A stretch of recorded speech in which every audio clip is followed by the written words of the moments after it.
Okay, it has been 3 months since I started this rental, since I started this project. And I make more money, will I be more profitable driving a Tesla than driving a gas engine? In my case, driving the XT6, the Cadillac, right? And so before we get into the nuts and bolts and the math of it, it's a real simple spreadsheet. Be real quick, you guys will see the numbers. Understand something. The more we put these videos out, right, showing our earnings, showing how we're making our money, where we're making our money, these apps are watching us.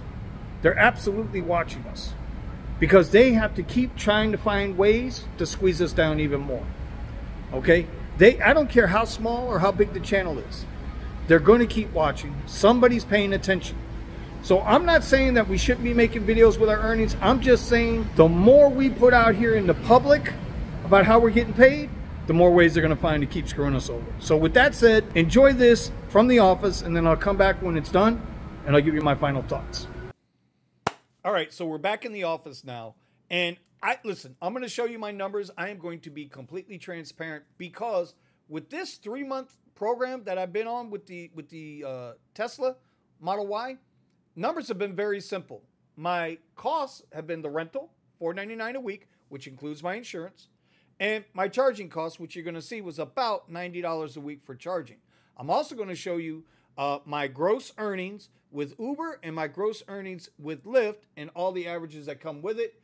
Again, an extremely simple spreadsheet because this was an extremely simple experiment to run. Okay, weekly averages on Uber, you can see this column here, $738. With Lyft, weekly averages, $460 for a total of $1,200 a week on average is what I earned. My lease payment, as you can see over here, was $499. My average charging was $90 a week. For an actual cost, these two numbers combined, $588.90, so $589, and my actual profit's $575. But that's not entirely true, and let me show you why. So we got the car last week of December, right? But I really didn't want to count that number in there because it was unfair. It was unfair in the sense that I drove that car every day except New Year's Eve. New Year's Eve, I drove the truck. I'm not stupid. There's money there. So we're not going to count that number into the equation. Everything below the blue line, though, is fair game. Okay, so we can see here in the yellow was my total earnings for the month, $5,054. The next month, $4,900. The month after that, which would have been March, just finished, $5,100 for an average of $5,000 a month. Gives us $15,000 for the first 3 months of the year. As you can see here, remember my my rental cost, $499, which includes the insurance, okay? And then my charging cost, which fluctuated a great deal to get me to that $89, $90 a week in charging, which I've been told is pretty damn good for the money I'm making. So we basically know what my costs are per week. We've got $499 on the rental, plus an average cost of $90 a week in charging, okay? Well, let me introduce you to a little app that somebody showed to me. It's called the Tessie app. Now, this app winds up tracking all kinds of functions in the car outside of the Tesla app. But the best thing I like about the app is it tracks my electricity costs, and then it gives me an analysis of what it would have been if I were purchasing fuel for the exact same miles. I'm making the same money in this Model Y that I would be if I was driving the Cadillac. Because of that, I'm saving $400 a month in fuel. Don't forget, I don't have to pay I don't have no oil change. That's another $140. So when we sit here and we really want to look at the number, right? We'll bring up a calculator here. If it's costing me $590 a week, we're going to include the charging in that, right? We're going to multiply that by 4, okay? $2,360. Now we're going to take away the $540, which is like getting a free week of rental. Now my cost is only $1,820 a month. Now we're averaging $5,000. It leaves me at $3,180 net profit. That's my net on my vehicle costs, which is all we're talking about here. Here's another point to that. If I were to purchase the Tesla right now, even with good credit, you're looking at, okay, you're looking at about a 7, 8, 9% interest rate on these cars. I'm just spitballing there.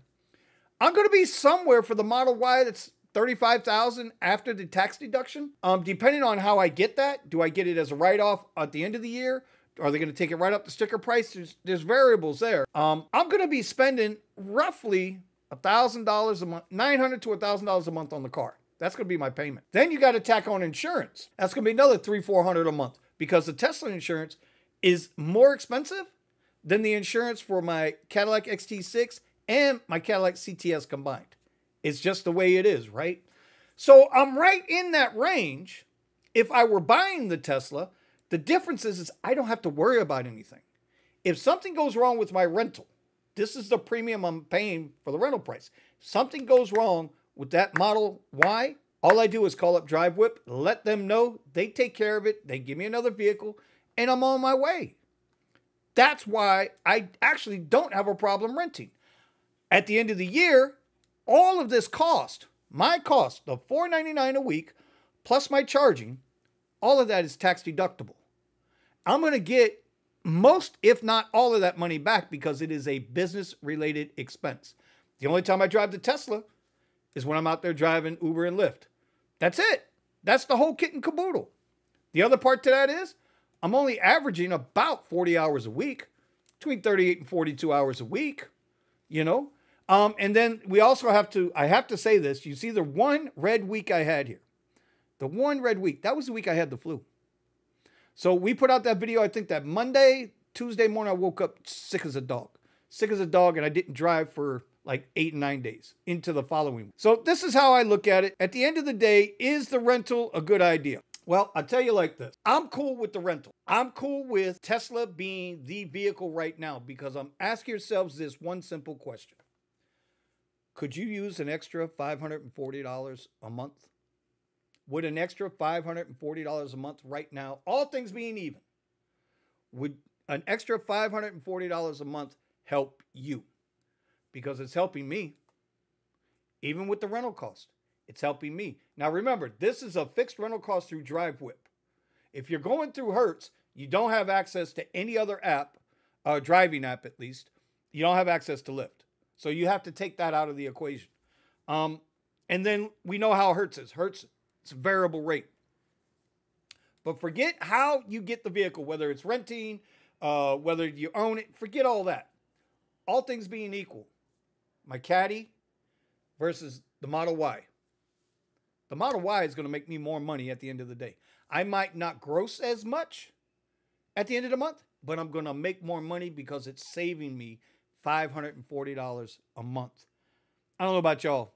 That's a light bill, cable bill, cell phone bill, grocery money, whatever you want to say. Anyway, those are my numbers. If you guys have any questions, guys, please let me know. Fire it up in the app. And outside of that, I'm going to send it back to my twin brother, Vinny, for his final thoughts. So depending on what your goals are, right? If you're going to do strictly X, strictly Lyft Basic, not worried about upper platforms, you're going to really go after those basic platforms where the majority of rides are. You don't need a Tesla. You really don't even need an EV. You get away with a Prius if you can find one at the right price. For me, doing X rides, doing basic rides, it's just, I can't do it without incentives. Like, I need a heavy bonus. I need a heavy quest. I need something to make me go drive for that because those rides are 10 minutes away, going 5 minutes, paying $3. You're not going to make money that way. With the Model Y, I can drive Comfort, Extra Comfort, I can drive Premier, I can drive Lux Black. With those platforms, I can justify owning the Y. Now, whether you own it, whether you rent it, that's debatable, depends on your goals, depends on the way you're thinking it. This is probably the most expensive way to do it. And yet I still made money. So as far as I'm concerned, this pivot works for me.